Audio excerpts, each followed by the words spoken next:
Hello, beautiful people in my computer. Today we're doing another read aloud of The Lord of the Rings. Today we're going over chapters 5, 6, and hopefully 7. Most likely 7. My name's Kat, and the artist for today's stream is Buhanki, whose socials you will find as always in the description of the video and the description of the VOD anywhere else, and you can always just search for the name Buhanki, which is Buhanki in any socials. You can follow her on TikTok, on Instagram, on YouTube, on, shall I say, your Tumblr? Haha. Either way, yes, this is the artist for today's stream.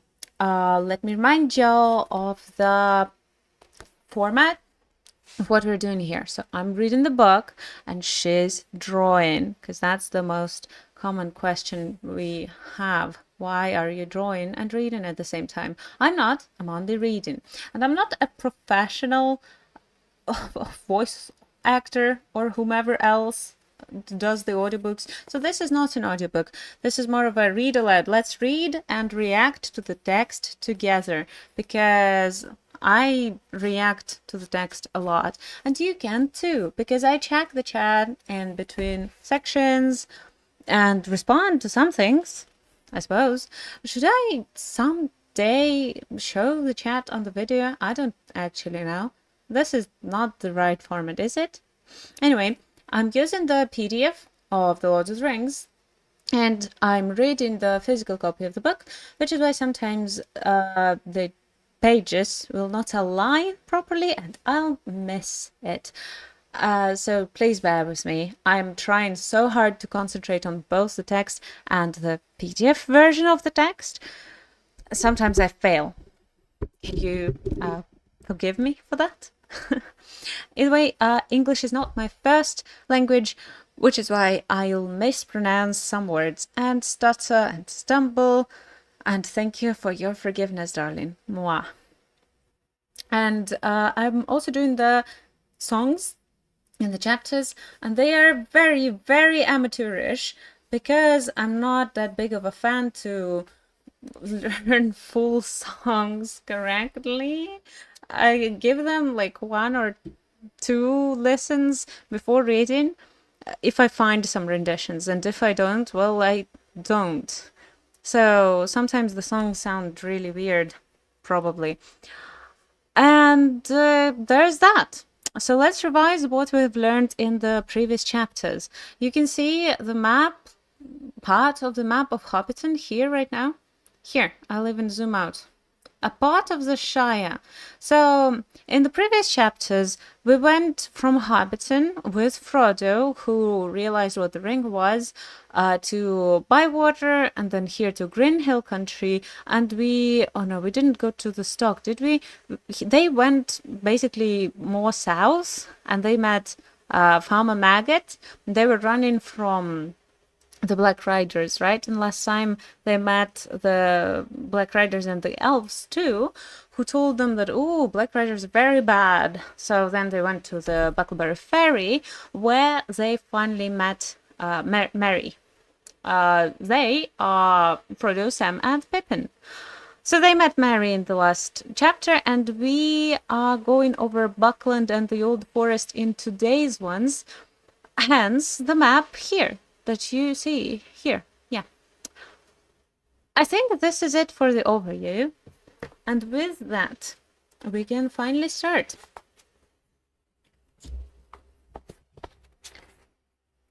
Chapter 5, Conspiracy Unmasked. Now we had better get home ourselves, said Mary. There's something funny about all this, I see, but it must wait till we get in. They turned down the ferry lane, which was straight and well kept and edged with large whitewashed stones. In 100 yards or so it brought them to the river bank, where there was a broad wooden landing stage. A large flat ferry boat was moored beside it. The white bollards near the water's edge glimmered in the light of 2 lamps on high posts. Behind them, the mists in the flat fields were now above the hedges, but the water before them was dark. with only a few curling wisps like steam among the reeds by the bank. There seemed to be less fog on the further side. Mary led the pony over a gangway onto the ferry, and the others followed. Mary then pushed slowly off with a long pole. The Brandywine flowed slow and broad before them. On the other side the bank was steep, and up it a winding path climbed from the further landing. Lamps were twinkling there. Behind loomed up the Buck Hill, and out of it, through stray shrouds of mist, shone many round windows, yellow and red. They were the windows of Brandyhall, the ancient home of the Brandybucks. Long ago, Gohindad Oldbuck, head of the Oldbuck family, one of the oldest in the Marish or indeed in the Shire, had crossed the river, which was the original boundary of the land eastwards. He built and excavated Brandyhall, changed his name to Brandybuck, and settled down to become master of what was virtually a small independent country. His family grew and grew, and after his days continued to grow until Brandyhall occupied the whole of the low hill, and had 3 large front doors, many side doors, and about 100 windows. The Brandybucks and their numerous dependents then began to burrow, and later to build, all round about. That was the origin of Buckland, a thickly inhabited strip between the river and the old forest, a sort of colony from the Shire. Its chief village was Bucklebury, clustering in the banks and slopes behind Brandyhall. The people in the Marish were friendly with the Bucklanders, and the authority of the master of the hall, as the head of the Brandybuck family was called, was still acknowledged by the farmers between Stock and Rushy. But most of the folk of the old Shire regarded the Bucklanders as peculiar, half foreigners as it were, though, as a matter of fact, they were not very different from the other hobbits of the Four Farthings, except in one point. They were fond of boats, and some of them could swim. Their land was originally unprotected from the east, but on that side they had built a hedge, the High Hay. It had been planted many generations ago, and was now thick and tall, for it was constantly tended. It ran all the way from Brandywine Bridge, in a big loop curving away from the river, to Haysend, where the Withywindle flowed out of the forest into the Brandywine. Well over 20 miles from end to end, but of course it was not a complete protection. The forest drew close to the hedge in many places. The Bucklanders kept their doors locked after dark, and that also was not usual in the Shire. The ferry boat moved slowly across the water. The Buckland shore drew nearer. Sam was the only member of the party who had not been over the river before. He had a strange feeling as the slow gurgling stream slipped by. His old life lay behind in the mists. Dark adventure lay in front. He scratched his head, and for a moment had a passing wish that Mr. Frodo could have gone on living quietly at Bag End. The 4 hobbits stepped off the ferry. Mary was tying it up, and Pippin was already leading the pony up the path, when Sam, who had been looking back as if to take farewell of the Shire, said in a hoarse whisper, "Look back, Master Frodo! Do you see anything?" On the far stage, under the distant lamps, they could just make out a figure. It looked like a dark black bundle left behind, but as they looked it seemed to move and sway this way and that, as if searching the ground. It then crawled, or went crouching, back into the gloom beyond the lamps. "What in the Shire is that?" exclaimed Mary. "Something that is following us," said Frodo. "But don't ask any more now. Let's get away at once." They hurried up the path to the top of the bank, but when they looked back, the far shore was shrouded in mist, and nothing could be seen. "Thank goodness you don't keep any boats on the west bank," said Frodo. "Can horses cross the river?" "They can go 10 miles north to Brandywine Bridge, or they might swim," answered Mary. "Though I never heard of any horse swimming the Brandywine. But what have horses got to do with it?" "I'll tell you later. Let's get indoors, and then we can talk." "All right, you and Pippin know your way, so I'll just ride on and tell Fatty Balder that you are coming. We'll see about supper and things." "We had our supper early with Farmer Maggot," said Frodo, "but we could do with another." You shall have it. Give me that basket, said Merry, and rode ahead into the darkness. It was some distance from the Brandywine to Frodo's new house at Crickhollow. They passed Buck Hill and Brandy Hall on their left, and on the outskirts of Bucklebury struck the main road of Buckland that ran south from the bridge.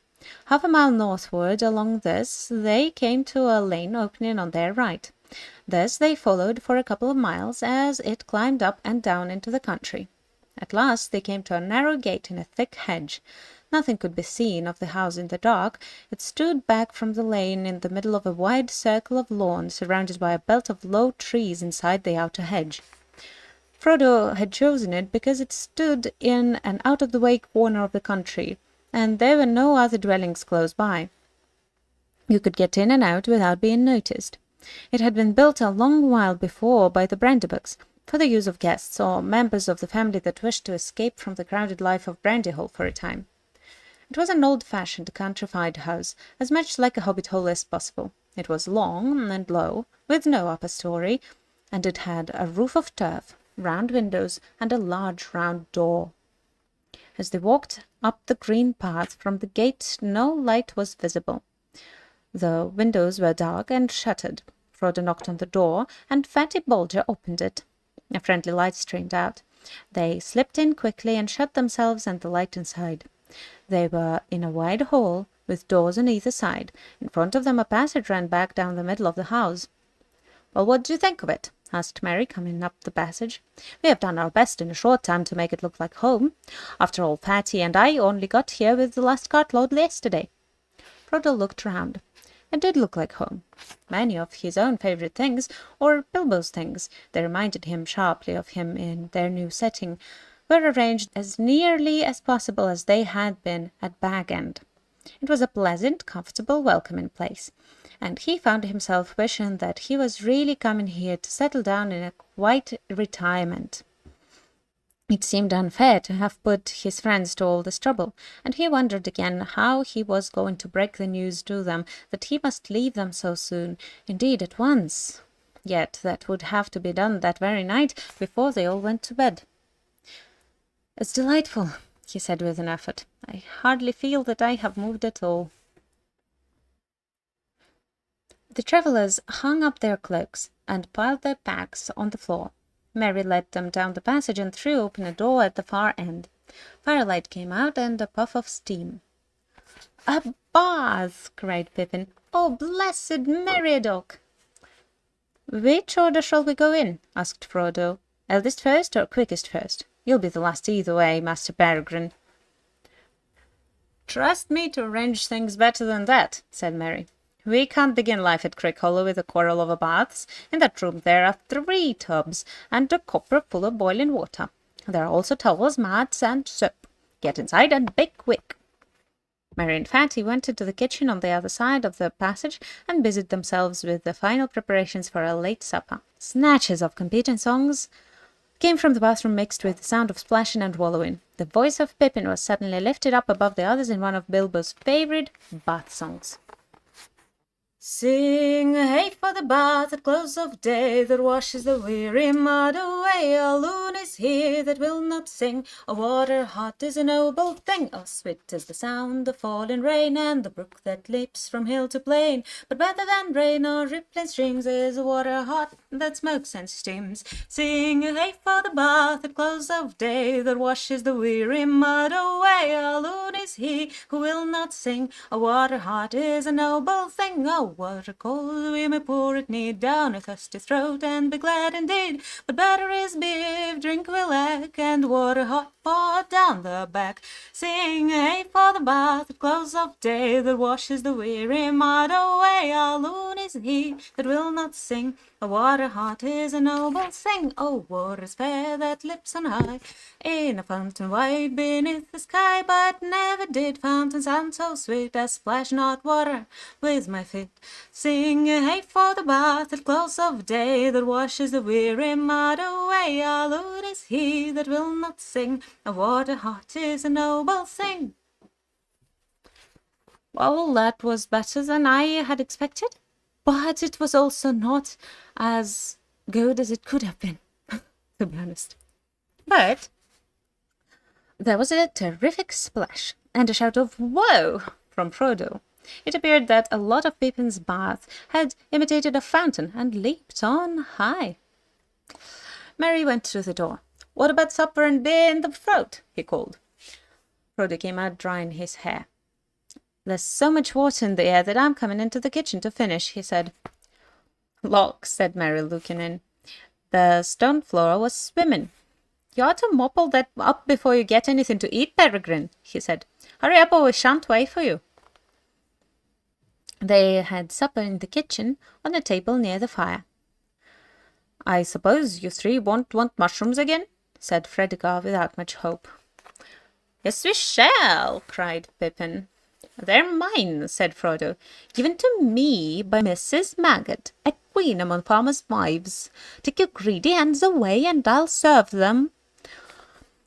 Hobbits have a passion for mushrooms, surpassing even the greediest likings of big people, a fact which partly explains young Frodo's long expeditions to the renowned fields of the Marish and the wrath of the injured Maggot.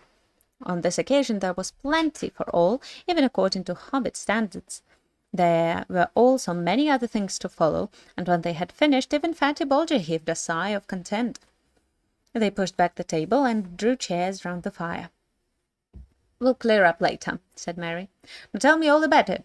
I guess that you have been having adventures, which was not quite fair without me. I want a full account, and most of all I want to know what was the matter with old Maggot, and why he spoke to me like that. He sounded almost as if he was scared, if that is possible." "We have all been scared," said Pippin after a pause, in which Frodo stared at the fire and did not speak. "You would have been too, if you had been chased for 2 days by black riders." "And what are they?" "Black figures, riding on black horses," answered Pippin. "If Frodo won't talk, I will tell you the whole tale from the beginning." He then gave a full account of their journey from the time when they left Hobbiton. Sam gave various supporting nods and exclamations, but Frodo remained silent. "I should think you were making it all up," said Merry. "If I had not seen that black shape on the landing stage, and heard the queer sound in Maggot's voice. What do you make of it all, Frodo?" "Cousin Frodo has been very close," said Pippin. "But the time has come for him to open out. So far we have been given nothing more to go on than Farmer Maggot's guess that it was something to do with old Bilbo's treasure." "That was only a guess," said Frodo hastily. "Maggot does not know anything." "Old Maggot is a shrewd fellow," said Merry. "A lot goes on behind his round face that does not come out in his talk. I've heard that he used to go into the old forest at one time, and he has the reputation of knowing a good many strange things. But you can at least tell us, Frodo, whether you think his guess good or bad." "I think," answered Frodo slowly, "that it was a good guess as far as it goes.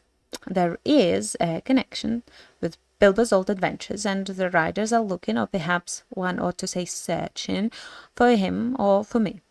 I also fear, if you want to know, that it is not a joke at all, and that I am not safe here or anywhere else." He looked round at the windows and walls, as if he was afraid they would suddenly give way. The others looked at him in silence, and exchanged meaning glances among themselves. "It's coming out in a minute," whispered Pippin to Merry. Merry nodded. "Well," said Frodo at last, sitting up and straightening his back as if he had made a decision. "I can't keep it dark any longer. I've got something to tell you all, but I don't quite know how to begin." "I think I could help you," said Merry quietly, "by telling some of it myself." "What do you mean?" said Frodo, looking at him anxiously. "Just this, my dear old Frodo. You're miserable because you don't know how to say goodbye. You meant to leave the Shire, of course, but danger has come on you sooner than you expected, and now you're making up your mind to go at once, and you don't want to. We are very sorry for you." Frodo opened his mouth and shut it again. His look of surprise was so comical that they laughed. "Dear old Frodo," said Pippin, "did you really think you had thrown dust in all our eyes? You have not been nearly careful or clever enough for that. You have obviously been planning to go and saying farewell to all your haunts all these years since April. We have constantly heard you muttering, 'Shall I ever look down into that valley again, I wonder?' and things like that. and pretending that you had come to the end of your money and actually selling your beloved Baggin to those Sackville Bagginses and all those close talks with Gandalf. Good heavens, said Frodo. I thought I had been both careful and clever. I don't know what Gandalf would say. This is all the Shire discussing my departure, then? Oh, no, said Merry. Don't worry about that. The secret won't keep for long, of course, but at present it is, I think, only known to us conspirators. After all, you must remember that we know you well, and are often with you. We can usually guess what you are thinking. I knew Bilbo too. To tell you the truth, I have been watching you rather closely ever since he left. I thought you would go after him sooner or later. Indeed, I expected you to go sooner. And lately we have been very anxious. We have been terrified that you might give us the slip and go off suddenly, all on your own like he did. Ever since this spring, we have kept our eyes open and done a good deal of planning on our own account. You're not going to escape so easily. But I must go, said Frodo. It cannot be helped, dear friends. It is wretched for us all, but it is no use your trying to keep me. Since you have guessed so much, please help me and do not hinder me. You do not understand, said Pippin. You must go, and therefore we must too. Merry and I are coming with you. Sam is an excellent fellow and would jump down a dragon's throat to save you if he did not trip over his own feet, but you will need more than one companion in your dangerous adventure. My dear and most beloved hobbits, said Frodo, deeply moved. But I could not allow it. I decided it long ago, too. You speak of danger, but you do not understand. There is no treasure hunt, no there and back journey. I'm flying from deadly peril into deadly peril. Of course we understand, said Merry firmly. That is why we have decided to come. You know the ring is no laughing matter, but we are going to do our best to help you against the enemy. The ring? Said Frodo, now completely amazed. Yes, the ring, said Merry. My dear old hobbit, you don't allow for the inquisitiveness of friends. I have known about the existence of the ring for years, before Bilbo went away, in fact. But since he obviously regarded it as secret, I kept the knowledge in my head until we formed our conspiracy. I did not know Bilbo, of course, as well as I know you. I was too young. And he was also careful, but he was not careful enough. If you want to know how I first found out, I will tell you. Go on, said Frodo faintly. It was the Sackville Bagginses that were his downfall, as you might expect. One day, a year before the party, I happened to be walking along the road when I saw Bilbo ahead. Suddenly in the distance, the SBs appeared, coming towards us. Bilbo slowed down, and then, hey presto, he vanished. I was so startled that I hardly had the wits to hide myself in a more ordinary fashion, but I got through the hedge and walked along the field inside. I was peeping through into the road after the SBs had passed and was looking straight at Bilbo when he suddenly reappeared. I caught a glint of gold as he put something back in his trouser pocket. After that I kept my eyes open. In fact, I confess that I spied. But you must admit that it was very intriguing, and I was only in my teens. I must be the only one in the Shire besides you, Frodo, that has ever seen the old fellow's secret book. You have read his book, cried Frodo. Good heavens above! Is nothing safe? Not too safe, I should say, said Merry. But I have only had one rapid glance, and that was difficult to get. He never left the book about. I wonder what became of it. I should like another look. Have you got it, Frodo? No, it was not at Bag End. You must have taken it away. Well, as I was saying, Merry proceeded, I kept my knowledge to myself till the spring when things got serious. Then we formed our conspiracy, and as we were serious too and meant business, we have not been too scrupulous. You are not a very easy nut to crack, and Gandalf is worse. But if you want to be introduced to our chief investigator, I can produce him. Where is he? Said Frodo, looking around, as if he expected a masked and sinister figure to come out of a cupboard. Step forward, Sam, said Merry, and Sam stood up with a face scarlet up to the ears. Here's our collector of information, and he collected a lot, I can tell you, before he was finally caught. After which, I may say, he seemed to regard himself as on parole, and dried up. Sam, cried Frodo, feeling that amazement could go no further, and quite unable to decide whether he felt angry, amused, relieved, or merely foolish. Yes, sir, said Sam. Begging your pardon, sir, but I meant no wrong to you, Mr. Frodo, nor to Mr. Gandalf for that matter. He has some sense, mind you, and when you said go alone, he said, no, take someone as you can trust. But it does not seem that I can trust anyone, said Frodo. Sam looked at him unhappily. It all depends on what you want. It all depends on what you want, put in Mary. You can trust us to stick to you through thick and thin, to the bitter end, and you can trust us to keep any secret of yours closer than you keep it yourself. But you cannot trust us to let you face trouble alone and go off without a word. We are your friends, Frodo. Anyway, there it is. We know most of what Gandalf has told you. We know a good deal about the ring. We're horribly afraid, but we are coming with you, or following you like hounds. And after all, sir, added Sam, you did ought to take the elves' advice. Gildor said you should take them as was willing, and you can't deny it.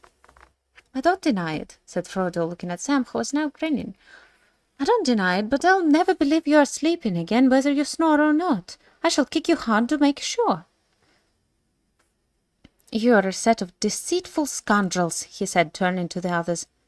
But bless you, he laughed, getting up and waving his arms. I give in. I will take Gildor's advice. If the danger were not so dark, I should dance for joy. Even so, I cannot help feeling happy, happier than I have felt for a long time. I had dreaded this evening. Good, that's settled. 3 cheers for Captain Frodo and company, they shouted, and they danced round him. Merry and Pippin began a song, which they had apparently got ready for the occasion. It was made on the model of the dwarf song that started Bilbo on his adventure long ago, and went to the same tune. Farewell we call to hearth and coal, through wind may blow and rain may fall. We must away ere break of day, far over wood and mountain tall, to Rivendell, where elves yet dwell, in glades beneath the misty fell.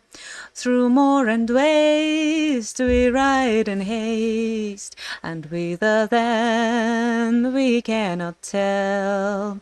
With foes ahead, behind us dread, beneath the sky shall be our bed, until at last our toil be past, our journey done, our errand sped. We must away, we must away, we ride before the break of day.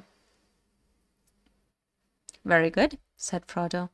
But in that case, there are a lot of things to do before we go to bed, under a roof, for tonight at any rate. Oh, that was poetry, said Pippin. Do you really mean to start before the break of day? I don't know, answered Frodo. I fear those Black Riders, and I am sure it is unsafe to stay in one place long, especially in a place to which it is known I was going. Also, Gildor advised me not to wait, that I should very much like to see Gandalf. I could see that even Gildor was disturbed when he heard that Gandalf had never appeared. It really depends on 2 things. How soon could the riders get to Bucklebury, and how soon could we get off? It will take a good deal of preparation. The answer to the second question, said Mary, is that we could get off in an hour. I have prepared practically everything. There are 5 ponies in a stable across the fields. Stores and tackle are all packed, except for a few extra clothes and the perishable food. It seems to have been a very efficient conspiracy, said Frodo. But what about the Black Riders? Would it be safe to wait 1 day for Gandalf? That all depends on what you think the riders would do if they found you here, answered Mary. They could have reached here by now, of course, if they were not stopped at the north gate, where the hedge runs down to the riverbank, just this side of the bridge. The gate guards would not let them through by night, though they might break through. Even in the daylight they would try to keep them out, I think, at any rate, until they got a message through to the master of the hall, for they would not like the look of the riders, and would certainly be frightened by them. But of course Buckland cannot resist a determined attack for long, and it is possible that in the morning even a Black Rider that rode up and asked for Mr. Baggins would be let through. It is pretty generally known that you are coming back to live at Crickhollow. Frodo sat for a while and thought. I've made up my mind, he said finally. I'm starting tomorrow, as soon as it is light, but I am not going by road. It would be safer to wait here than that. If I go through the north gate, my departure from Buckland will be known at once, instead of being secret for several days at least, as it might be. And what is more, the bridge and the east road near the borders will certainly be watched, whether any rider gets into Buckland or not. We don't know how many there are, but there are at least 2 and possibly more. The only thing to do is to go off in a quite unexpected direction. But that can only mean going into the old forest, said Frederica, horrified. You can't be thinking of doing that. It is quite as dangerous as Black Riders. Not quite, said Mary. It sounds very desperate, but I believe Frodo is right. It is the only way of getting off without being followed at once. With luck we might get a considerable start. But you won't have any luck in the old forest, objected Frederica. No one ever has luck in there. You'll get lost. People don't go in there. Oh, yes, they do, said Mary. The Prentybugs go in, occasionally when the fit takes them. We have a private entrance. Frodo went in once long ago. I have been in several times, usually in daylight, of course, when the trees are sleepy and fairly quiet. Well, do as you think best, said Frederica. I am more afraid of the old Frodos than of anything I know about. The stories about it are a nightmare, but my vote hardly counts, as I am not going on the journey. Still, I am very glad someone is stopping behind who can tell Gandalf what you have done when he turns up, as I am sure he will before long. Fond as he was of Frodo, Fatty Bulger had no desire to leave the Shire, nor to see what lay outside it. His family came from the East Farthing, from Budgeford, in Bridgefields, in fact, but he had never been over the Brandywine Bridge. His task, according to the original plans of the conspirators, was to stay behind and deal with inquisitive folk, and to keep up as long as possible the pretence that Mr. Baggins was still living in Crick Hollow. He had even brought along some old clothes of Frodo's to help him in playing the part. They little thought how dangerous that part might prove. Excellent, said Frodo, when he understood the plan. We could not have left any message behind for Gandalf otherwise. I don't know whether these riders can read or not, of course, but I should not have dared to risk a written message in case they got in and searched the house. But if Fatty is willing to hold the fort, and I can be sure of Gandalf knowing the way we have gone, that decides me. I am going into the old forest first thing tomorrow. Well, that's that, said Pippin. On the whole, I would rather have our job than Fatty's, waiting here till Black Riders come. You wait till you're well inside the forest, said Frederica. You'll wish you were back here with me before this time tomorrow. It's no good arguing about it any more, said Mary.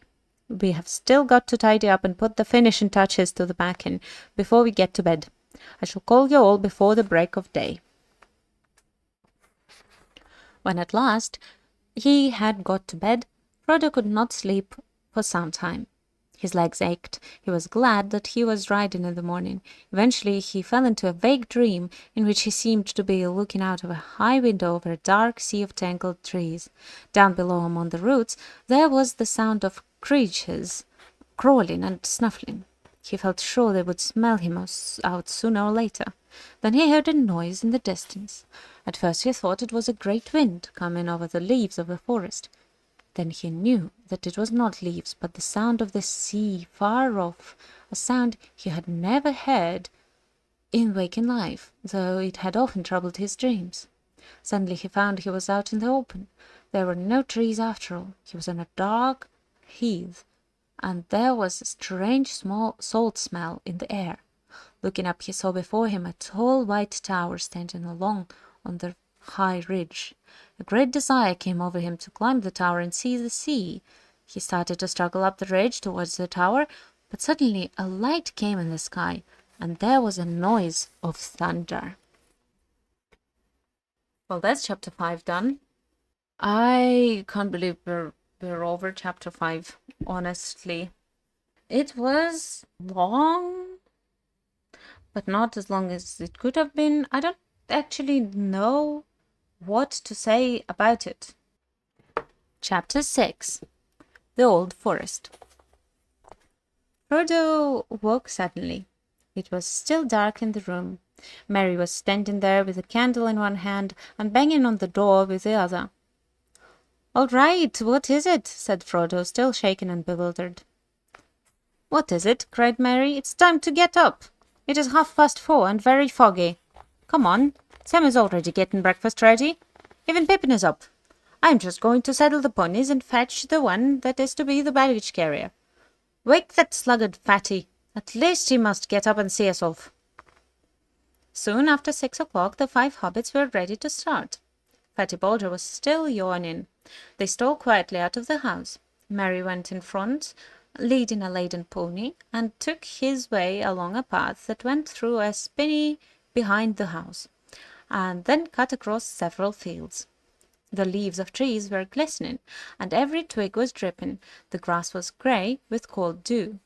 Everything was still, and faraway noises seemed near and clear. Fowls chattering in a yard, someone closing a door of a distant house. In their shed they found the ponies, sturdy little beasts of the kind loved by hobbits, not speedy, but good for a long day's work.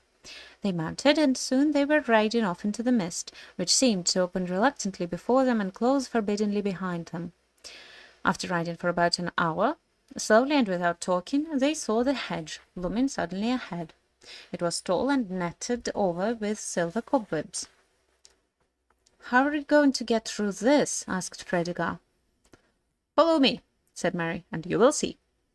He turned to the left along the hedge, and soon they came to a point where it bent inwards, running along the lip of a hollow. A cutting had been made at some distance from the hedge, and went sloping gently down into the ground.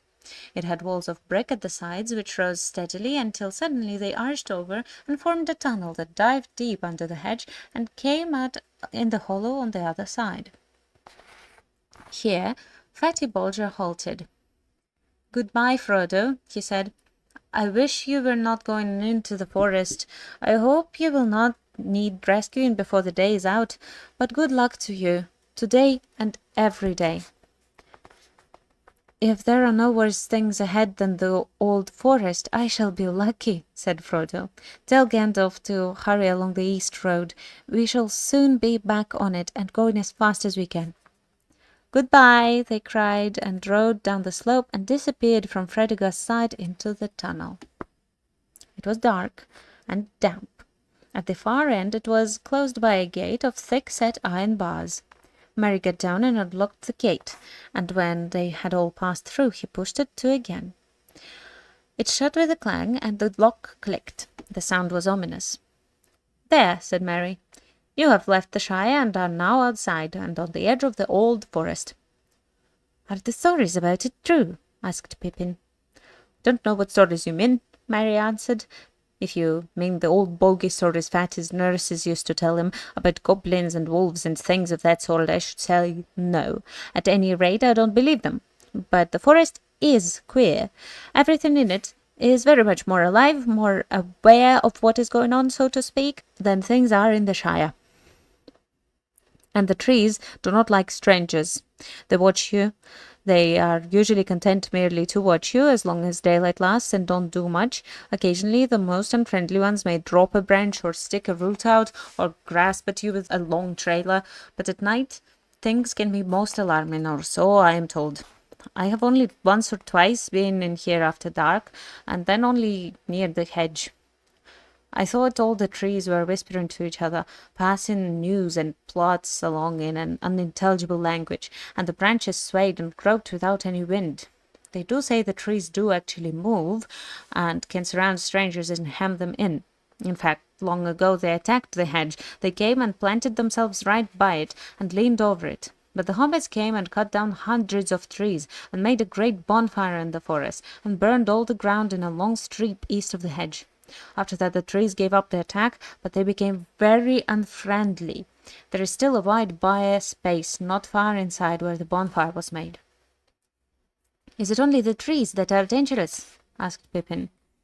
"There are various queer things living deep in the forest, and on the far side," said Merry. "Or at least I have heard so, but I have never seen any of them.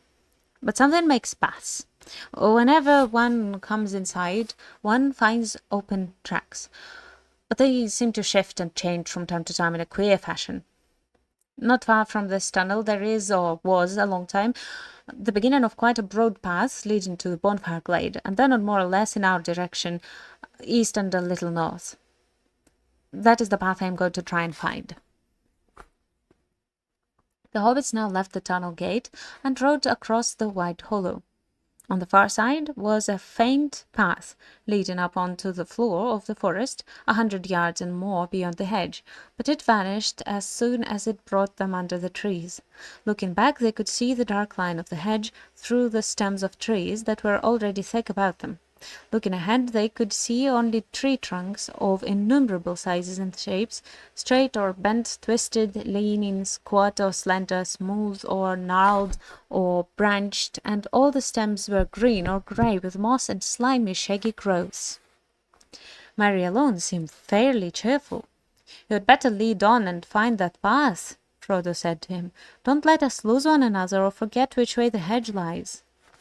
They picked away among the trees, and their ponies plodded along, carefully avoiding the many wreathen and interlacing roots. There was no undergrowth. The ground was rising steadily, and as they went forward it seemed that the trees became taller, darker, and thicker. There was no sound except an occasional drip of moisture falling through the still leaves. For the moment there was no whispering of movement among the branches, but they all got an uncomfortable feeling that they were being watched with disapproval, deepening to dislike and even enmity.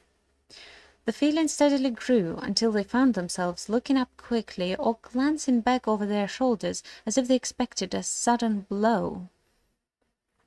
There was not as yet any sign of a path, and the trees seemed constantly to bar their way. Pippin suddenly felt that he could not bear it any longer, and without warning let out a shout. "Oi, oi!" he cried. "I am not going to do anything. Just let me pass through, will you?" The others halted, startled, but the cry fell as if muffled by a heavy curtain. There was no echo or answer through the wood, though the wood seemed to become more crowded and more watchful than before. "I should not shout if I were you," said Merry. "It does more harm than good." Frodo began to wonder if it were possible to find a way through, and if he had been right to make the others come into the abominable wood. Merry was looking from side to side and seemed already uncertain which way to go. Pippin noticed it. "It has not taken you long to lose us," he said, but at that moment Merry gave a whistle of relief and pointed ahead. "Well, well," he said, "these trees do shift. There is the bonfire glade in front of us, or I hope so, but the path to it seems to have moved away." The light grew clearer as they went forward. Suddenly they came out of the trees and found themselves in a wide circular space. There was sky above them, blue and clear to their surprise, for down under the forest roof they had not been able to see the rising morning and the lifting of the mist. The sun was hot, however, high enough yet to shine down into the clearing, though its light was on the tree-tops. The leaves were all thicker and greener about the edges of the glade, enclosing it with an almost solid wall. No tree grew there, only rough grass and many tall plants, stalky and faded hemlocks and wood parsley, fireweed seeding into fluffy ashes, and rampant nettles and thistles. A dreary place, but it seemed a charming and cheerful garden after the close forest. The hobbits felt encouraged and looked up hopefully at the broadening daylight in the sky. At the far side of the glade there was a break in the wall of trees and a clear path beyond it. They could see it running on into the wood, wide in places and open above, though every now and again the trees drew in and overshadowed it with their dark boughs. Up this path they rode. They were still climbing gently, but they now went much quicker and with better heart, for it seemed to them that the forest had relented and was going to let them pass unhindered after all. But after a while the air began to get hot and stuffy. The trees drew close again on either side, and they could no longer see far ahead. Now, stronger than ever, they felt again the ill will of the wood pressing on them.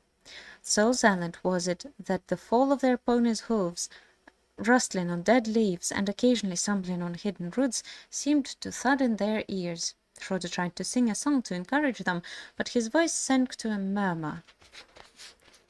"Oh, wanderers in the shadowed land, despair not, for the dark they stand. All woods there be must end at last, and see the open sun go past. The setting sun, the rising sun, the day's end of the day begun. For east or west all woods must fail." Fail? Even as he said the word, his voice faded into silence. The air seemed heavy, and the making of words wearisome. Just behind them, a large branch fell from an old overhanging tree with a crash into the path. The trees seemed to close in before them. "I do not like all that about ending and failing," said Mary. "I should not sing any more at present. Wait till we do get to the edge, and then we'll turn and give them a rousing chorus." He spoke cheerfully, and if he felt any great anxiety, he did not show it. The others did not answer. They were depressed. A heavy weight was settling steadily on Frodo's heart, and he regretted now with every step forward that he had ever thought of challenging the menace of the trees. He was indeed just about to stop and propose going back, if that was still possible, when things took a new turn. The path stopped climbing and became for a while nearly level. The dark trees drew aside, and ahead they could see the path going almost straight forward. Before them, but some distance off, there stood a green hilltop, treeless, rising like a bald head out of the encircling wood. The path seemed to be making directly for it. They now hurried forward again, delighted with the thought of climbing out for a while above the roof of the forest. The path dipped, and then again began to climb upwards, leading them at last to the foot of the steep hillside. There it left the trees and faded into the turf. The wood stood all round the hill, like thick hair that ended sharply in a circle round a shaven crown. The hobbits led their ponies up, winding round and round until they reached the top. There they stood and gazed about them.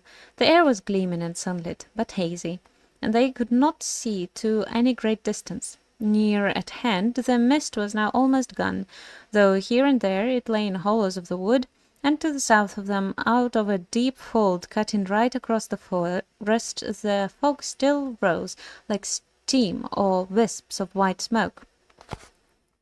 "That," said Mary, pointing with his hand, "that is the line of the Witherwindle.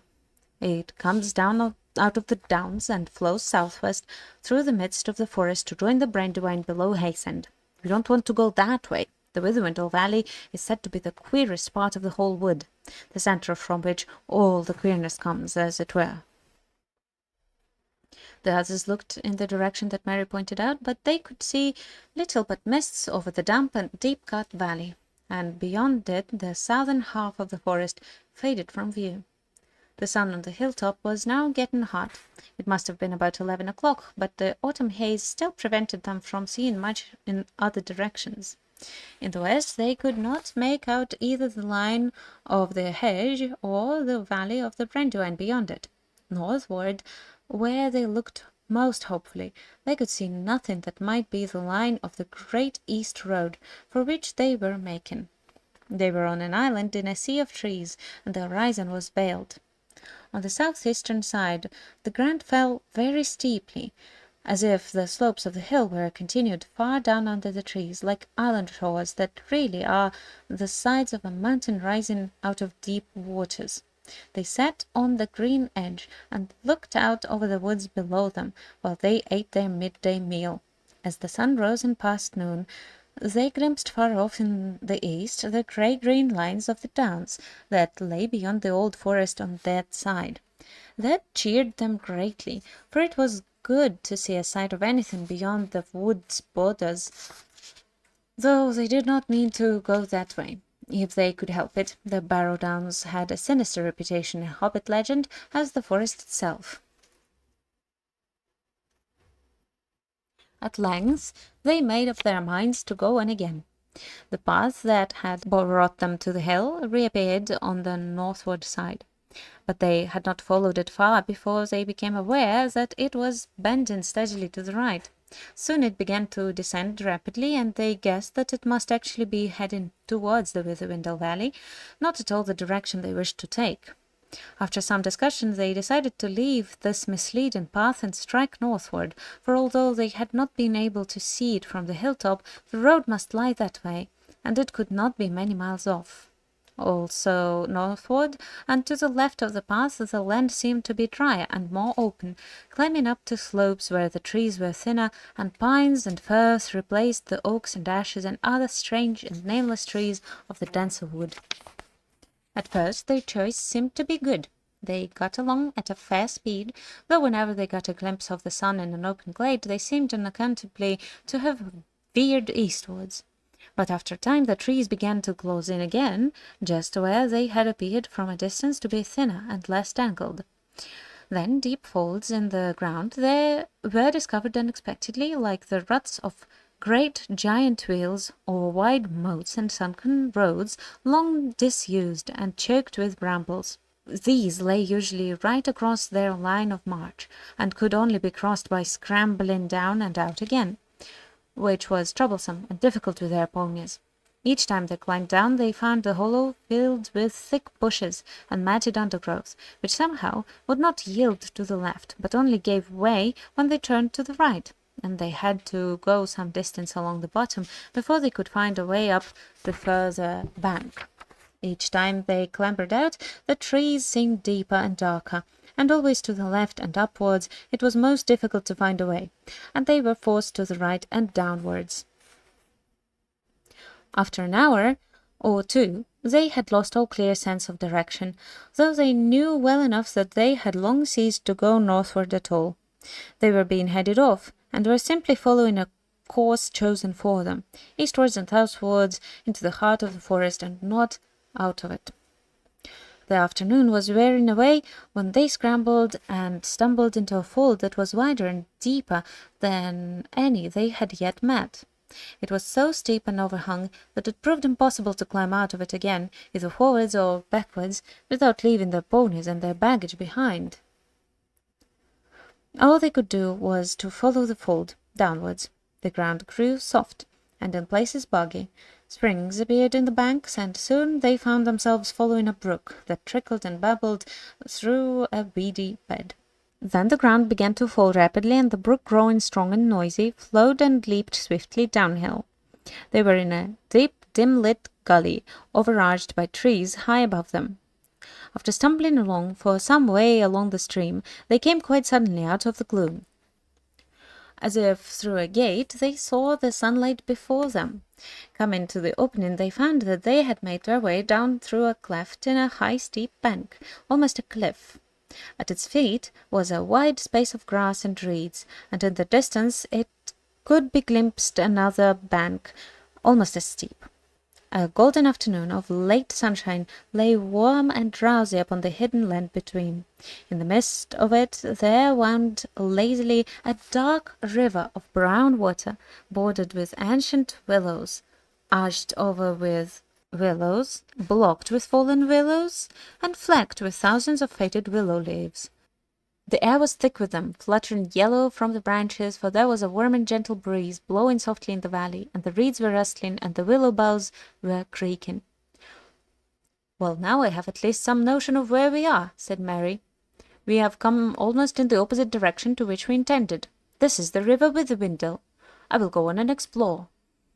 He passed out into the sunshine and disappeared into the long grasses. After a while he reappeared and reported that there was fairly solid ground between the cliff foot and the river. In some places firm turf went down to the water's edge. "What's more," he said, "there seems to be something like a footpath winding along on this side of the river. If we turn left and follow it, we shall be bound to come out on the east side of the forest eventually." "I dare say," said Pippin. "That is, if the track goes on so far, and does not simply lead us into a bog and leave us there. Who made the track, do you suppose, and why? I am sure it was not for our benefit. I am getting very suspicious of this forest and everything in it, and I begin to believe all the stories about it. And have you any idea how far eastward we should have to go?" "No," said Mary, "I haven't. I don't know in the least how far down the Withywindle we are, or who could possibly come here often enough to make a path along it. But there is no other way out that I can see or think of." There being nothing else for it, they filed out, and Mary led them to the path that he had discovered. Everywhere the reeds and grasses were lush and tall, in places far above their heads, but once found, the path was easy to follow, as it turned and twisted, picking out the sounder ground among the bogs and pools. Here and there it passed over other rills, running down gullies into the Withywindle, out of the higher forest lands, and at these points there were tree trunks or bundles of brushwood laid carefully across. I am getting kind of tired of how wordy Tolkien can be when describing nature. I don't know as many trees as I'm reading the names of. The hobbits began to feel very hot. There were armies of flies of all kinds buzzing round their ears, and the afternoon sun was burning on their backs. At last they came suddenly into a thin shade. Great grey branches reached across the path. Each step forward became more reluctant than the last. Sleepiness seemed to be creeping out of the ground and up their legs, and falling softly out of the air upon their heads and eyes. Are they in Mirkwood again? Why is the old forest so much like Mirkwood? Frodo felt his chin go down and his head nod. Just in front of him, Pippin fell forward onto his knees. Frodo halted. "It's no good," he heard Merry saying. "Can't go another step without rest. Must have nap. It's cool under the willows. Less flies." Frodo did not like the sound of this. "Come on," he cried. "We can't have a nap yet. We must get clear of the forest first." But the others were too far gone to care. Beside them, Sam stood yawning and blinking stupidly. Suddenly Frodo himself felt sleep overwhelming him. His head swam.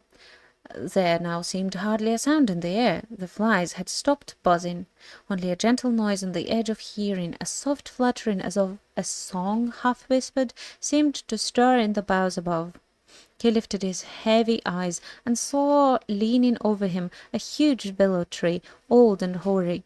Enormous it looked, its sprawling branches going up like reaching arms with many long-fingered hands, its knotted and twisted trunk gaping in wide fissures that creaked faintly as the boughs moved.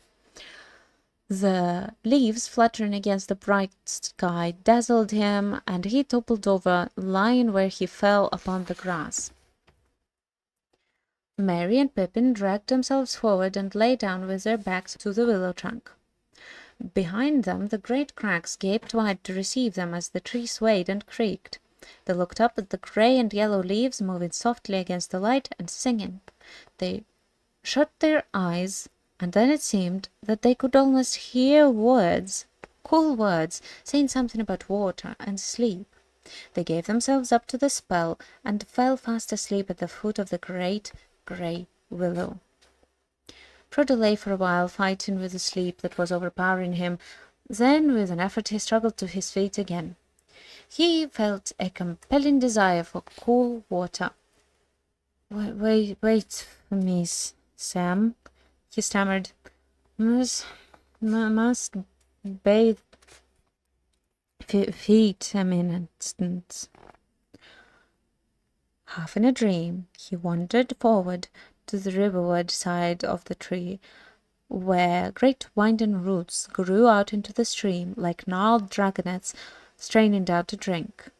He straddled one of these and paddled his hot feet into the cool brown water, and there he too suddenly fell asleep with his back against the tree.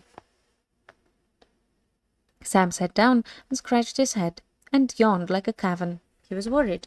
The afternoon was getting late, and he thought his sudden sleepiness uncanny. "There's more behind us than sun and warm air," he muttered to himself. "I don't like this great big tree. I don't trust it. Hark at it singing about sleep now. This won't do at all."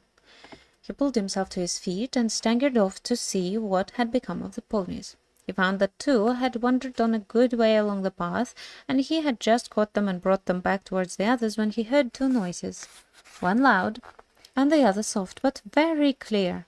One was the splash of something heavy falling into the water. The other was a noise like the snick of a lock when a door quietly closes fast. He rushed back to the bank. Frodo was in the water, close to the edge, and a great tree root seemed to be over him and holding him down, but he was not struggling. Sam gripped him by the jacket and dragged him from under the root, and then with difficulty hauled him onto the bank. Almost at once he woke and coughed and spluttered. "Do you know, Sam," he said at length, "the beastly tree threw me in. I felt it. The big root just twisted round and tipped me in." "You were dreaming, I expect, Mr. Frodo," said Sam. "You shouldn't sit in such a place if you feel sleepy." "What about the others?" Frodo asked. "I wonder what sort of dreams they are having."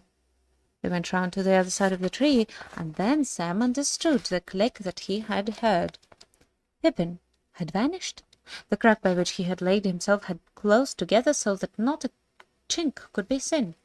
Merry was trapped, and as the crack had closed about his waist, his legs lay outside, but the rest of him was inside a dark opening, the edges of which gripped like a pair of pincers. Frodo and Sam beat first upon the tree trunk where Pippin had lain. They then struggled frantically to pull open the jaws of the crack that held poor Merry. It was quite useless. "What a foul thing to happen!" cried Frodo wildly. "Why did we ever come into the dreadful forest? I wish we were all back at Crickhollow." He kicked the tree with all his strength, heedless of his own feet. A hardly perceptible shiver ran through the stem and up into the branches. The leaves rustled and whispered, but with a sound now of faint and far-off laughter. "I suppose we haven't got an axe among our luggage, Mr. Frodo?" asked Sam. "I brought a little hatchet for chopping firewood," said Frodo. "That wouldn't be much of use." "Wait a minute," cried Sam, struck by an idea suggested by firewood. "We might do something with fire." "We might," said Frodo doubtfully. "We might succeed in roasting Pippin alive inside." "We might try to hurt or frighten this tree to begin with," said Sam fiercely. "If it don't let them go, I'll have it down, if I have to know it." He ran to the ponies, and before long came back with 2 tinder boxes and a hatchet. Quickly they gathered dry grass and leaves and bits of bark, and made a pile of broken twigs and chopped sticks. These they heaped against the trunk on the far side of the tree from the prisoners. As soon as Sam had struck a spark into the tinder, it kindled the dry grass, and a flurry of flame and smoke went up. The twigs crackled. Little fingers of fire licked against the dry scored rind of the ancient tree and scorched it. A tremor ran through the whole willow. The leaves seemed to hiss above their heads with a sound of pain and anger. A loud scream came from Merry, and from far inside the tree they heard Pippin give a muffled yell. "Put it out! Put it out!" cried Merry. "He'll squeeze me in two if you don't. He says so." "Who? What?" shouted Frodo, rushing round to the other side of the tree. "Put it out! Put it out!" begged Merry. The branches of the willow began to sway violently. There was a sound as of a wind rising and spreading outwards to the branches of all the other trees round about, as though they had dropped a stone into the quiet slumber of the river valley, and set up ripples of anger that ran out over the whole forest. Sam kicked at the little fire and stamped out the sparks. But Frodo, without any clear idea of why he did so or what he hoped for, ran along the path crying, "Help! Help! Help!" It seemed to him that he could hardly hear the sound of his own shrill voice. It was blown away from him by the willow wind and drowned in a clamour of leaves as soon as the words left his mouth. He felt desperate, lost, and witless. Suddenly he stopped. There was an answer, or so he thought, but it seemed to come from behind him, away down the path, further back in the forest. He turned round and listened, and soon there could be no doubt. Someone was singing a song. A deep, glad voice was singing carelessly and happily, but it was singing nonsense. "Hey doll, merry doll, a-ring-a-dong-dill-o, a-ring-a-dong, hop along, fa-lal the willow, Tom Bom, jolly Tom, Tom Bombadil-o." Half hopeful and half afraid of some new danger, Frodo and Sam now both stood still. Suddenly, out of a long string of nonsense words, or so they seemed, the voice rose up loud and clear and burst into this song. "Hey, come, merry doll, dairy doll, my darling, light goes the weather wind and the feathered starling, down along under hill, shining in the sunlight, waiting on the doorstep for the cold starlight. There my pretty lady is, river woman's daughter, slender as the willow wand, clearer than the water. Old Tom Bombadil, water lilies greening, comes hopping home again. Can you hear him singing? Hey, come, merry doll, derry doll, and merry oh, goldberry, merry yellow berry oh. Poor old willow man, you who tuck your roots away. Tom's in a hurry now, evening will follow day. Tom's going home again, water lilies bringing. Hey, come, derry doll, can you hear me singing? I found this song on YouTube when preparing for the chapter, and it's so cool. I'm probably not doing it justice because this song is just awesome, and I didn't really learn it so well as to make it as awesome. Frodo and Sam stood as if enchanted. The wind puffed out. The leaves hung silently again on stiff branches. There was another burst of song, and then suddenly, hopping and dancing along the path, there appeared above the reeds an old battered hat with a tall crown, and a long blue feather stuck in the band. With another hop and a bound, there came into view a man, or so it seemed. At any rate, he was too large and heavy for a hobbit, if not quite tall enough for one of the big people, though he made noise enough for one, stumping along with great yellow boots on his thick legs, and charging through grass and rushes like a cow going down to drink. He had a blue coat and a long brown beard. His eyes were blue and bright, and his face was red as a ripe apple, but crazed into 100 wrinkles of laughter. In his hands he carried on a large leaf, as on a tray, a small pile of white water lilies. "Help!" cried Frodo and Sam, running towards him with their hands stretched out. "Whoa! Whoa, steady there!"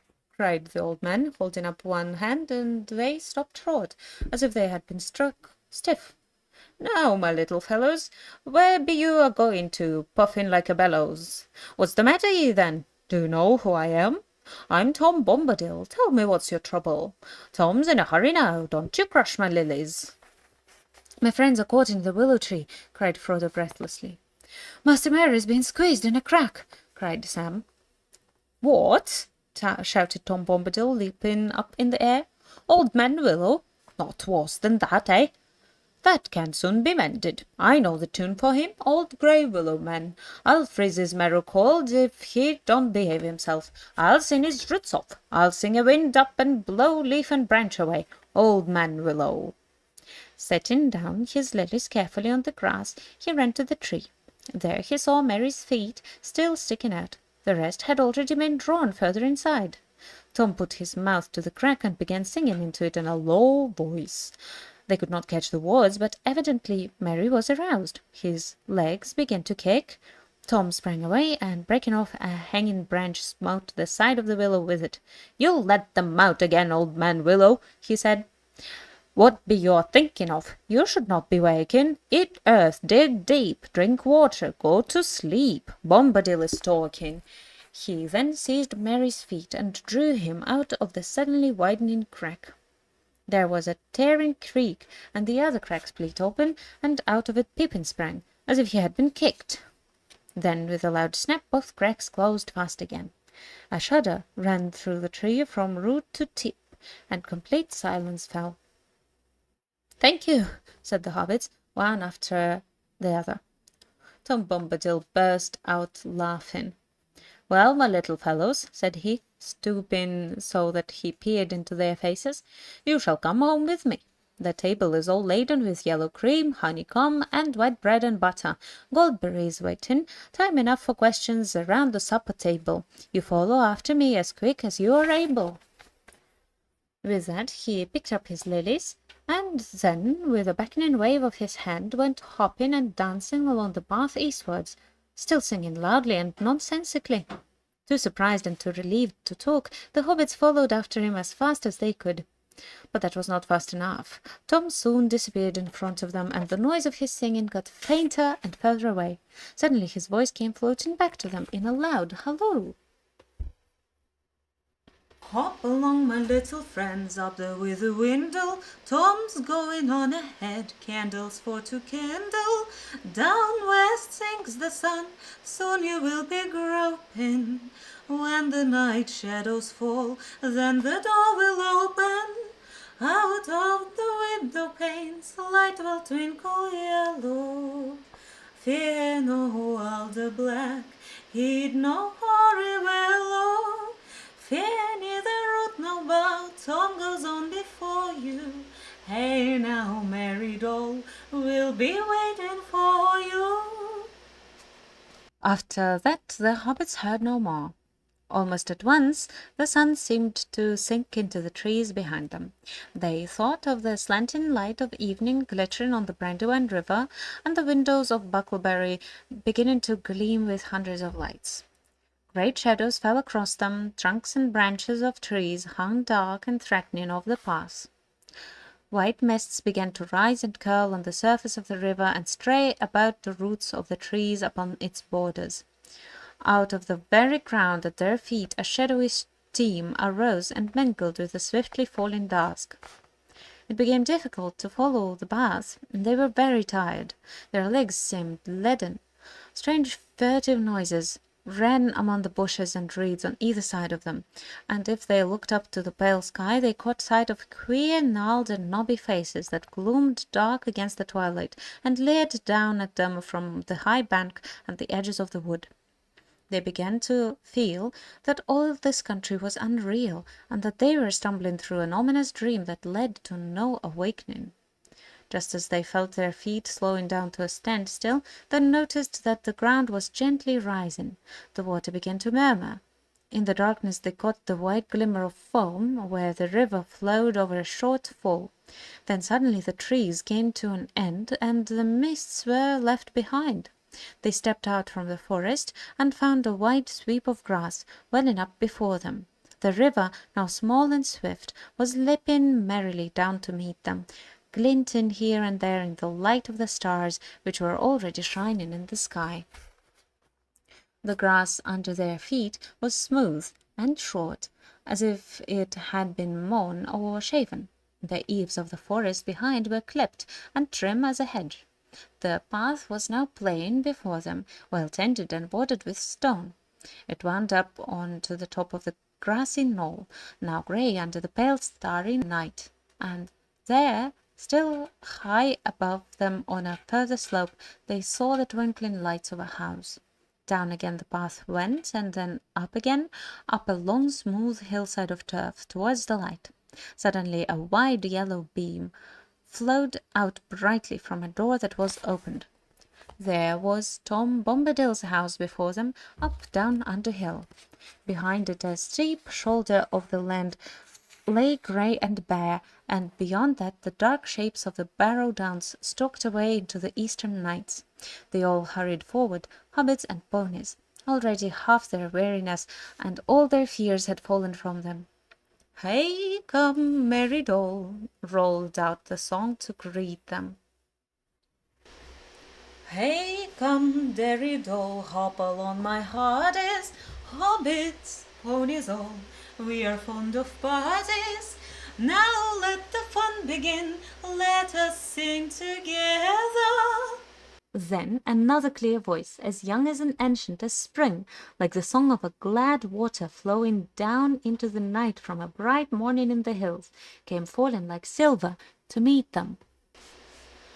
"Now let the song begin, let us sing together, of sun, stars, moon and mist, rain and cloudy weather, light on the budding leaf, dew on the feather, wind on the open hill, bells on the heather, reeds by the shady pool, lilies on the water, all Tom Bombadil and the river daughter."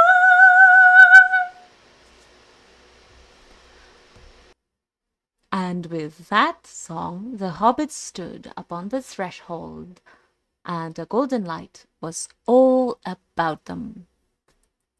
And Hope, look, you've drawn such a wonderful dog. And in your suit, no less. It's cute. Wonderful. I like the earrings. This is very, very cute. Ooh woo, as we'd say, ooh woo. Chapter 7. In the house of Tom Bombadil. The 4 hobbits stepped over the wide stone threshold and stood still, blinking. They were in a long, low room, filled with the light of lamps swinging from the beams of the roof, and on the table of dark polished wood stood many candles, tall and yellow, burning brightly. In a chair at the far side of the room, facing the outer door, sat a woman. Her long yellow hair rippled down her shoulders. Her gown was green, green as young reeds, shot with silver like beads of dew, and her belt was of gold, shaped like a chain of flag lilies, set with the pale blue eyes of forget-me-nots. About her feet, in wide vessels of green and brown earthenware, white water lilies were floating, so that she seemed to be enthroned in the midst of a pool. "Enter, good guests," she said, and as she spoke they knew that it was her clear voice they had heard singing. They came a few timid steps further into the room and began to bow low, feeling strangely surprised and awkward, like folk that, knocking at a cottage door to beg for a drink of water, have been answered by a fair young elf queen clad in living flowers. But before they could say anything, she sprang lightly up and over the lily balls, and ran laughing towards them, and as she ran her gown rustled softly like the wind in the flowering borders of a river.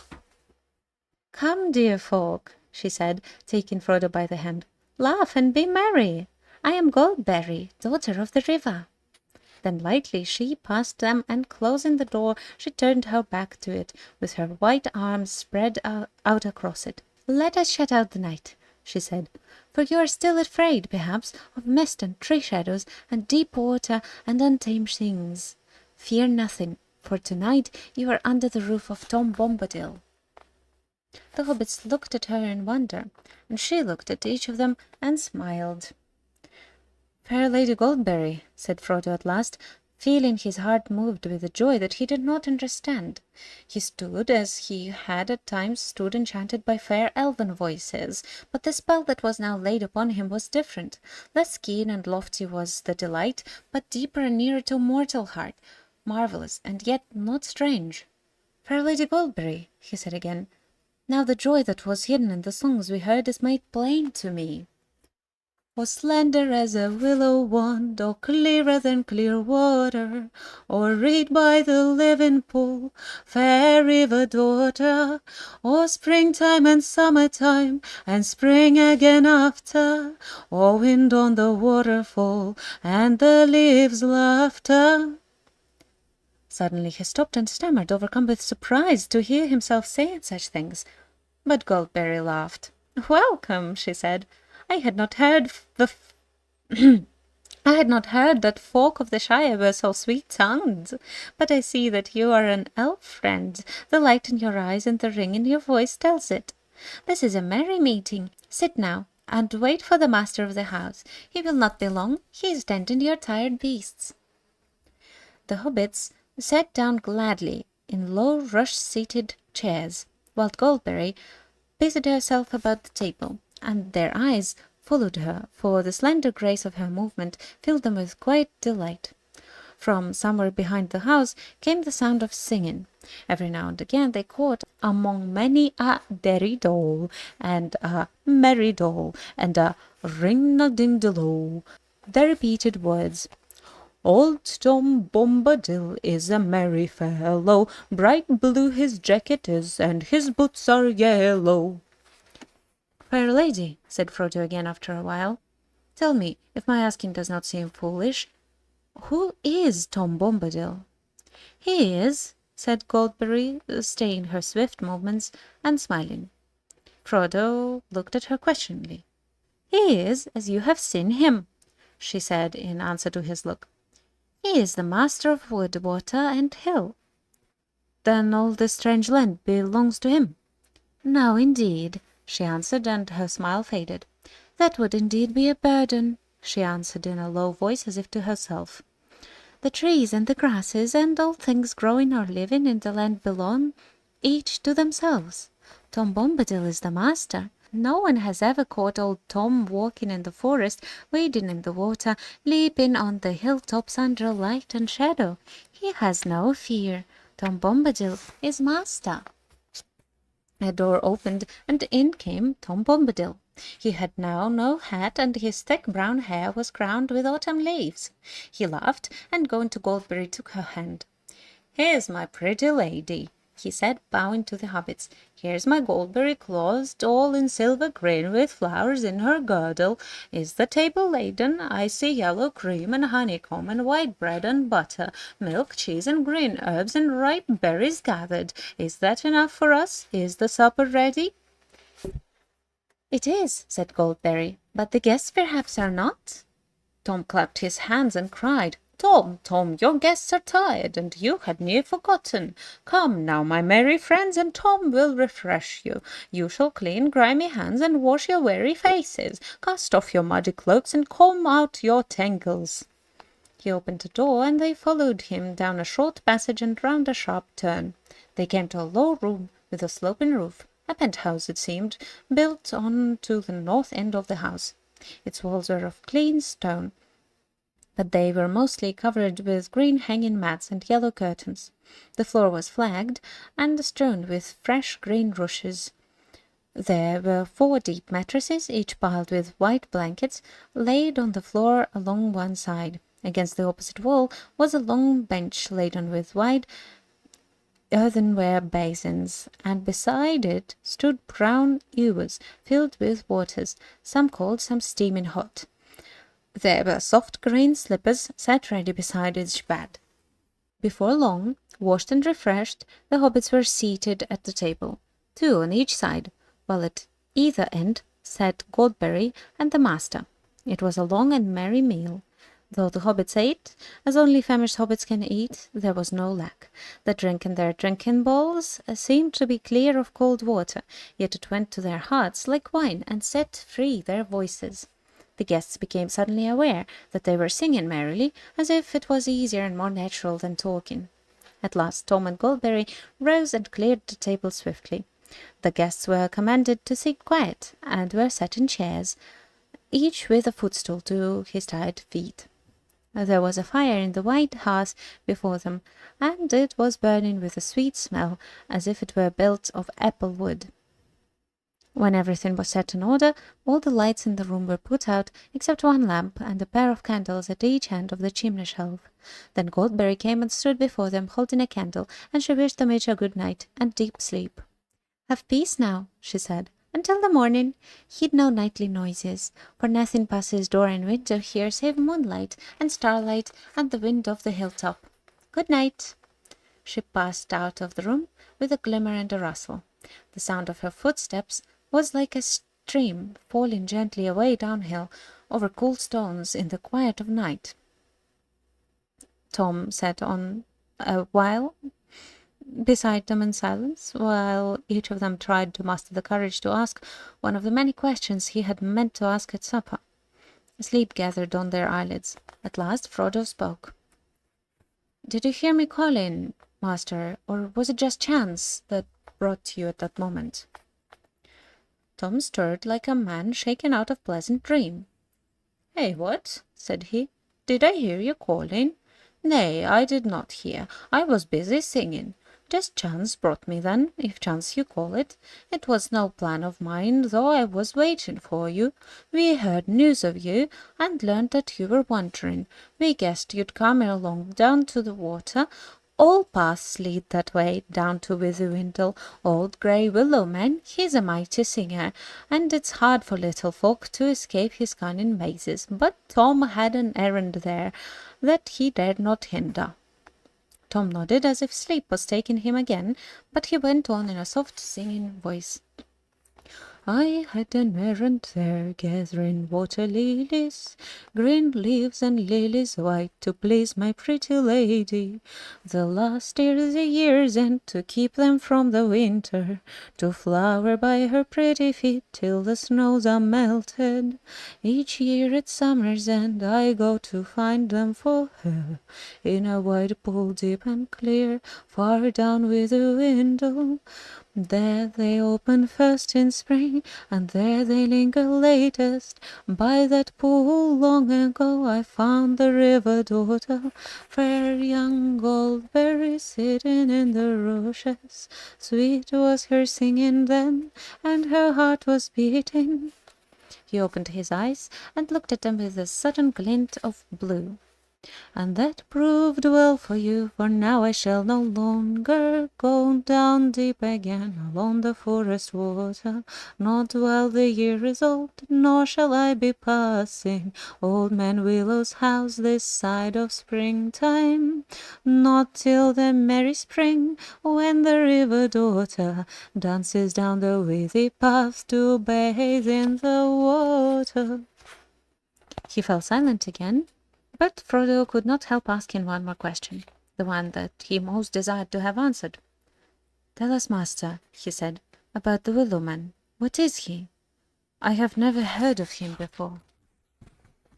"No, don't," said Merry and Pippin together, sitting suddenly upright. "Not now, not until the morning." "That is right," said the old man. "Now's the time for resting. Some things are ill to hear when the world's in a shadow. Sleep till the morning light, rest on the pillow, heed no nightly noise, fear no grey billow." And with that he took down the lamp and blew it out, and grasping a candle in either hand, he led them out of the room. Their mattresses and pillows were soft as down, and the blankets were of white wool. They had hardly laid themselves on the deep beds and drawn the light covers over them before they were asleep. In the dead night, Frodo lay in a dream without light. Then he saw the young moon rising. Under its thin light there loomed before him a black wall of rock, pierced by a dark arch like a great gate. It seemed to Frodo that he was lifted up, and passing over he saw that the rock wall was a circle of hills, and that within it was a plain, and in the midst of the plain stood a pinnacle of stone, like a vast tower, but not made by hands. On its top stood the figure of a man. The moon, as it rose, seemed to hang for a moment above his head, and glistened in his white hair as the wind stirred it. Up from the dark plain below came the crying of fell voices and the howling of many wolves. Suddenly a shadow like the shape of great wings passed across the moon. The figure lifted his arms, and a light flashed from the staff that he wielded. A mighty eagle swept down and bore him away. The voices wailed, and the wolves yammered. There was a noise like a strong wind blowing, and on it was borne the sound of hoofs galloping, galloping, galloping from the east. "Black riders," thought Frodo as he wakened, with the sound of the hoofs still echoing in his mind. He wondered if he would ever again have the courage to leave the safety of these stone walls. He lay motionless, still listening, but all was now silent, and at last he turned and fell asleep again, or wandered into some other unremembered dream. At his side Pippin lay dreaming pleasantly, but a change came over his dreams, and he turned and groaned. Suddenly he woke, or thought he had waked, and yet still heard in the darkness the sound that had disturbed his dream. Tip-tap, squeak! The noise was like branches fretting in the wind, twig fingers scraping wall and window. Creak, creak, creak! He wondered if there were willow trees close to the house, and then suddenly he had a dreadful feeling that he was not in an ordinary house at all, but inside the willow, and listening to that horrible, dry, creaking voice laughing at him again. He sat up and felt the soft pillow yield to his hands, and he lay down again, relieved. He seemed to hear the echo of words in his ears. "Fear nothing, have peace until the morning, heed no nightly noises." Then he went to sleep again. It was the sound of water that Merry heard falling into his quiet sleep, water streaming down gently and then spreading irresistibly all round the house into a dark, shoreless pool. It gurgled under the walls and was rising slowly but surely. I shall be drowned, he thought. It will find its way in, and then I shall drown. He felt that he was lying in a soft, slimy bog, and springing up, he set his foot on the corner of a cold, hard flagstone. Then he remembered where he was and lay down again. He seemed to hear or remember hearing. Nothing passes doors or windows save moonlight and starlight and the wind of the hilltop. A little breath of sweet air moved the curtain. He breathed deep and fell asleep again. As far as he could remember, Sam slept through the night in deep content, if frogs are contented. They woke up, all four at once, in the morning light. Tom was moving about the room, whistling like a starling. Then he heard them stir. He clapped his hands and cried, "Hey, come, merry doll, derry doll, my heart is—" He drew back the yellow curtains, and the hobbits saw that these had covered the windows at either end of the room, one looking east and the other looking west. They leaped up refreshed. Frodo ran to the eastern window and found himself looking into a kitchen garden grey with dew. He had half expected to see turf right up to the walls, turf all poked with hoofprints. Actually, his view was screened by a tall line of beams on poles, but above and far beyond them the grey top of the hill loomed up against the sunrise. It was a pale morning. In the east, behind long clouds like lines of soiled wool stained red at the edges, lay glimmering deeps of yellow. The sky spoke of rain to come, but the light was broadening quickly, and the red flowers on the beans began to glow against the wet green leaves. Pippin looked out of the western window, down into a pool of mist. The forest was hidden under a fog. It was like looking down onto a sloping cloud roof from above. There was a fold or channel where the mist was broken into many plumes and billows, the valley of the Withwindle. The stream ran down the hill on the left and vanished into the white shadows. Near at hand was a flower garden and a clipped hedge silver netted, and beyond that grey shaven grass pale with dewdrops. There was no willow tree to be seen. "Good morning, merry friends," cried Tom, opening the eastern window wide. A cool air flowed in. It had a rainy smell. "Sun won't show her face much today, I'm thinking. I have been walking wide, leaping on the hilltops, since the grey dawn began, nosing wind and weather, wet grass underfoot, wet sky above me. I wakened Goldberry singing under window, but not wakes hobbit folk in the early morning. In the night, little folk wake up in the darkness and sleep after light has come. Ring-a-din-a-dillo. Wake now, my merry friends, forget the nightly noises. Ring-a-din-dillo-dell, derry-dell, my heart is. If you come soon, you'll find breakfast on the table. If you come late, you'll get grass and rain water." Needless to say, not that Tom's threat sounded very serious. The hobbits came soon and left the table late, and only when it was beginning to look rather empty. Neither Tom nor Goldberry were there. Tom could be heard about the house, clattering in the kitchen and up and down the stairs, and singing here and there outside. The room looked westward over the mist-clouded valley, and the window was open. Water dripped down from the thatched eaves above. Before they had finished breakfast, the clouds had joined into an unbroken roof, and a straight grey rain came softly and steadily down. Behind its deep curtain, the forest was completely veiled. As they looked out of the window, there came falling gently, as if it was flowing down the rain out of the sky, the clear voice of Goldberry singing up above them. They could hear few words, but it seemed plain to them that the song was a rain song, as sweet as showers on dry hills, that told the tale of a river from the spring in the highlands to the sea far below. The hobbits listened with delight, and Frodo was glad in his heart and blessed the kindly weather, because it delayed them from departing. The thought of going had been heavy upon him from the moment he awoke, but he guessed now that they would not go further that day. The upper wind settled in the west, and deeper and wetter clouds rolled up to spill their laden rain on the bare heads of the downs. Nothing could be seen all round the house but falling water. Frodo stood near the open door and watched the white chalky path turn into a little river of milk and go bubbling away down into the valley. Tom Bombadil came trotting round the corner of the house, waving his arms as if he was warding off the rain, and indeed when he sprang over the threshold he seemed quite dry, except for his boots. These he took off and put in the chimney corner. Then he sat in the largest chair and called the hobbits to gather round him. "This is Goldberry's washing day," he said, "and her autumn cleaning. Too wet for hobbit folk. Let them rest while they are able. It's a good day for long tales, for questions and for answers, so Tom will start the talking."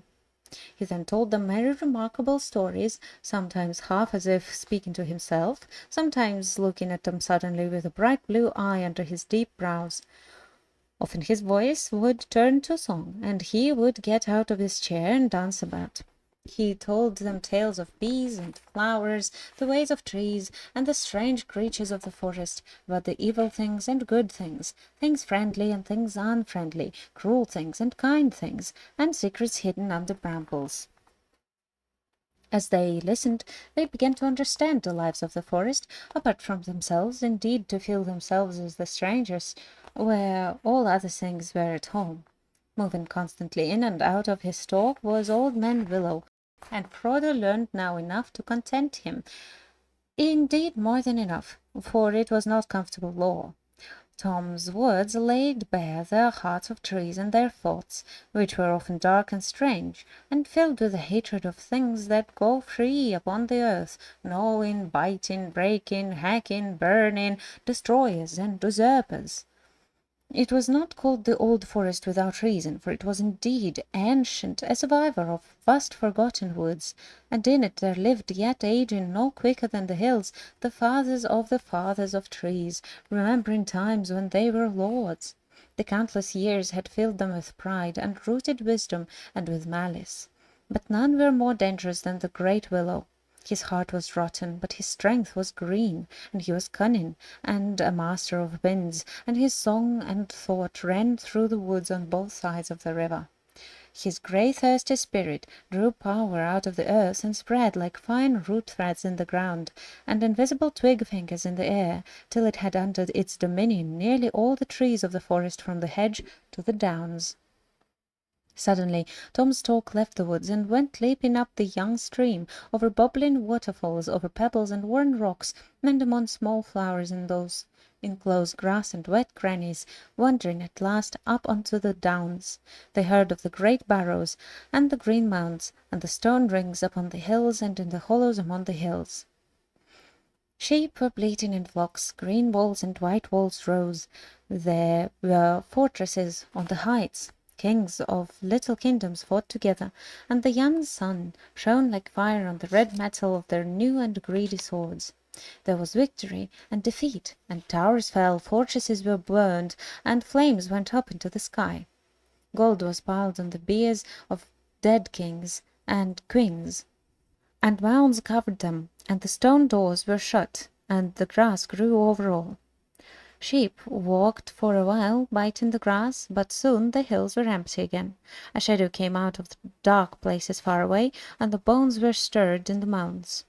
Barrow-wights walked in the hollow places with a clink of rings on cold fingers, and gold chains in the wind. Stone rings grinned out of the ground like broken teeth in the moonlight. The hobbits shuddered. Even in the Shire, the rumour of the Barrow-wights of the Barrow Downs beyond the forest had been heard, but it was not a tale that any hobbit liked to listen to, even by a comfortable fireside far away. These four now suddenly remembered that the joy of this house had driven from their minds. The house of Tom Bombadil nestled under the very shoulder of those dreaded hills. They lost the thread of his tale and shifted uneasily, looking aside at one another. We don't see the hills on the map here, I don't think, but we do see the hills here.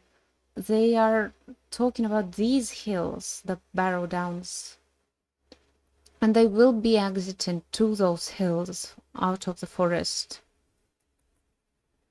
But we'll get back to the map of the forest because, well, this is where we are now. When they caught his words again, they found that he had now wandered into strange regions beyond their memory and beyond their waking thought, into times when the world was wider, and the seas flowed straight to the western shore. And still on and back Tom went, singing out into ancient starlight, when only the elf's eyes were awake. Then suddenly he stopped, and they saw that he nodded as if he was falling asleep. The hobbit sat still before him, enchanted, and it seemed as if under the spell of his words the wind had gone, and the clouds had dried up, and the day had been withdrawn, and darkness had come from east and west, and all the sky was filled with the light of white stars. Whether the morning and evening of one day or of many days had passed, Frodo could not tell. He did not feel either hungry or tired, only filled with wonder. The stars shone through the window, and the silence of the heavens seemed to be round him. He spoke at last, out of his wonder and a sudden fear of that silence.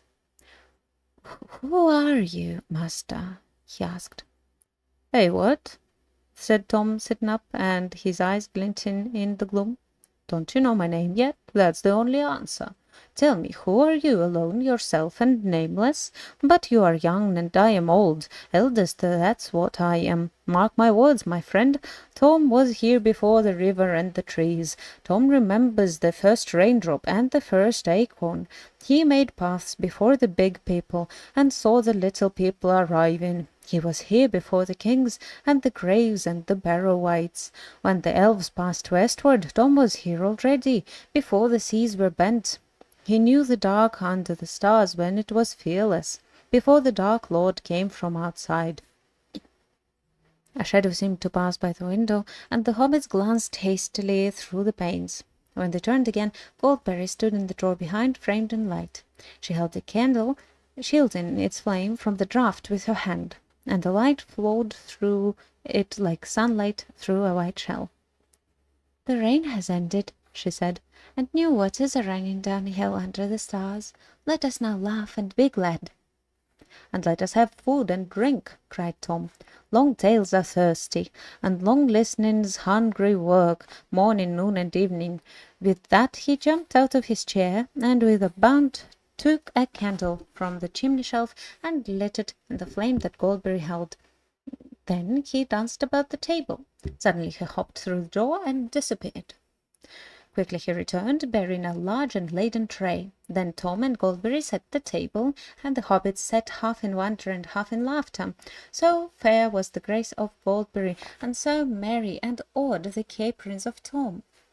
Yet in some fashion they seemed to weave a single dance, neither hindering the other, in and out of the room, and round about the table, and with great speed food and vessels and lights were set in order. The boards blazed with candles, white and yellow. Tom bowed to his guests. "Supper's ready," said Goldberry, and now the hobbits saw that she was clothed, all in silver, with a white girdle, and her shoes were like fish's mail. But Tom was all in clean blue, blue as rain-washed forget-me-nots, and he had green stockings. It was a supper even better than before. The hobbits, under the spell of Tom's words, may have missed one meal or many, but when the food was before them, it seemed at least a week since they had eaten. They did not sing or even speak much for a while, and paid close attention to business. But after a time their hearts and spirits rose high again, and their voices rang out in mirth and laughter. After they had eaten, Goldberry sang many songs for them, songs that began merrily in the hills and fell softly down into silence, and in the silences they saw in their minds pools and waters wider than any they had known, and looking into them they saw the sky below them and the stars like jewels in the depths. Then once more she wished them each good night, and left them by the fireside. But Tom now seemed wide awake, and plied them with questions. He appeared already to know much about them and all their families, and indeed to know much of all the history and doings of the Shire, down from days hardly remembered among the hobbits themselves. It no longer surprised them, but he made no secret that he owed his recent knowledge largely to Farmer Maggot, whom he seemed to regard as a person of more importance than they had imagined. "There's earth under his old feet and clay on his fingers, wisdom in his bones, and both his eyes are open," said Tom. It was also clear that Tom had dealings with the elves, and it seemed that in some fashion news had reached him from Gildor concerning the flight of Frodo. Indeed, so much did Tom know, and so cunning was his questioning, that Frodo found himself telling him more about Bilbo and his own hopes and fears than he had told before even to Gandalf. Tom wagged his head up and down, and there was a glint in his eyes when he heard of the riders. "Show me the precious ring," he said suddenly in the midst of the story, and Frodo, to his own astonishment, drew out the chain from his pocket, and unfastening the ring, handed it at once to Tom. It seemed to grow larger as it lay for a moment on his big brown-skinned hand. Then suddenly he put it to his eye and laughed. For a second the hobbits had a vision, both comical and alarming, of his bright blue eye gleaming through a circle of gold. Then Tom put the ring round the end of his little finger and held it up to the candlelight. For a moment the hobbits noticed nothing strange about this. Then they gasped. There was no sign of Tom disappearing. Tom laughed again, and then he spun the ring in the air, and it vanished with a flash. Frodo gave a cry, and Tom leaned forward and handed it back to him with a smile. Frodo looked at it closely and rather suspiciously, like one who has lent a trinket to a juggler. It was the same ring, or looked the same and weighed the same, for the ring had always seemed to Frodo to weigh strangely heavy in the hand. But something prompted him to make sure. He was perhaps a trifle annoyed with Tom for seeming to make so light of what even Gandalf thought so perilously important. He waited for an opportunity when the talk was going again, and Tom was telling an absurd story about badgers and their queer ways. Then he slipped the ring on.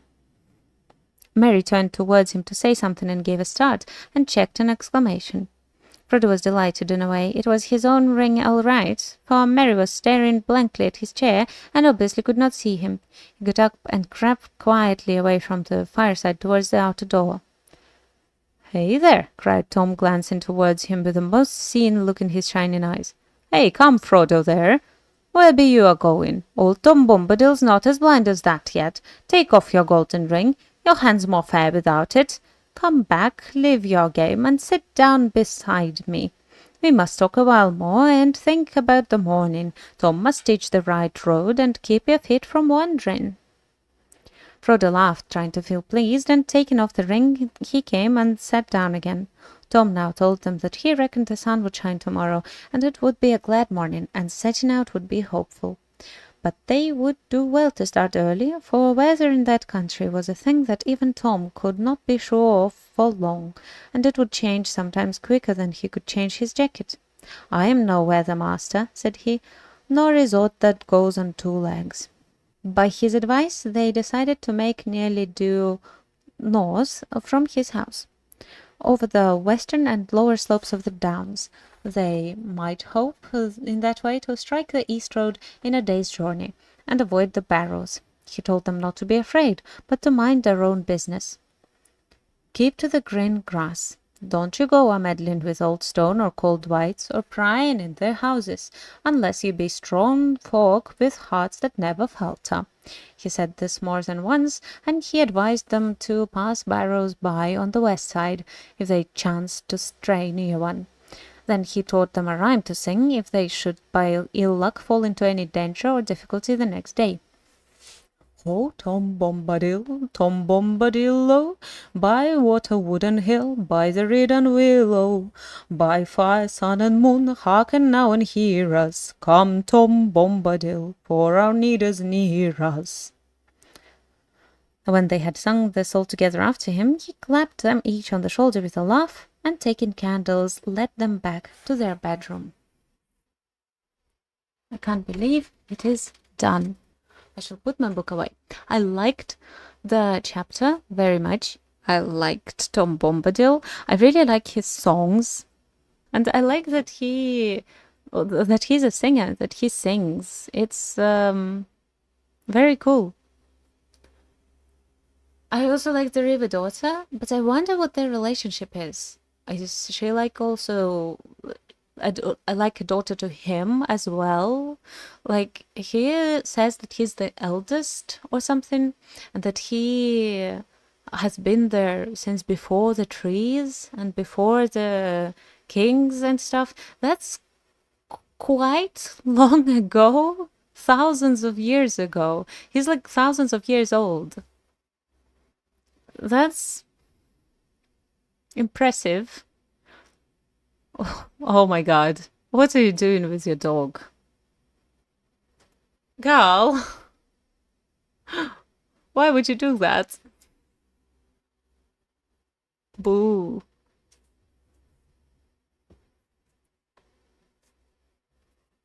Boop.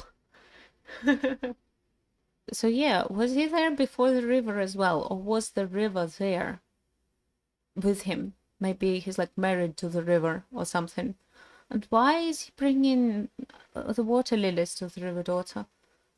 Is there a lore behind that? He's such a peculiar character. I barely remembered him going on into these chapters because, you know, the last time I read the chapters about Tom Bombadil was when I was like 12, 7, I don't remember. Either way, oh no, not 7. Actually 12 probably, yeah. I remember being a teenager already the last time I read the books. And oh my god, the descriptions of the scenery, they tired me so much. My friend told me today that Tom Bombadil was where they stopped reading the books because it got boring, and I can understand that. It's not exactly boring. I actually liked the character and the plot and like the lore of it, but just the writing, it was so wordy. And I understand that it's pretty, but it's also, well, when it's 11 p.m., almost 12 a.m., I'm not really in the mood for reading passages among passages about how the fog looks. That's tedious, but that's just taste, I suppose. I remember Tolkien once said that he wrote books that he wanted to read, and that means that at least there are people who actually, well, take joy in reading these descriptions. This is just not really my cup of tea, at least for today. I may feel differently in like a day or two, or in the morning maybe, or in the day, who knows. Still, this was my opinion of this chapter. I suppose we shall be going. Are you going to draw anything for the goodbye? Yeah, because I've been giving my opinion for quite a long time now. You can always start drawing the goodbye drawing as I start talking about what I liked in the chapter.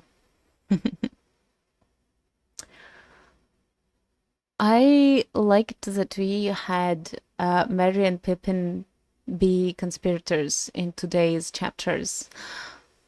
They are very, very nice. I didn't know that Frederica Bolger was in on it with them. I didn't expect it, because, like, I didn't even remember him as a character. I thought he was like one of those passing hobbits who's never mentioned again. And then, beware, here he is.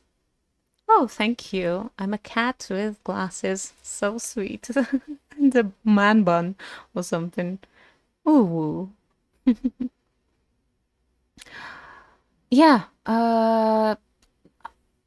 this is it. This is it. Please come follow the artist on the socials. They are all in the description. You can also come follow me on Twitch, Telegram, YouTube, and I suppose that's all. You could find my Tumblr, but I don't really post my stuff there. It's mostly for fan art, so not really. How cute. Are you done? Cool. Well then, thank you all for coming, reading the book with me, and I'll see you in the next chapters. Goodbye.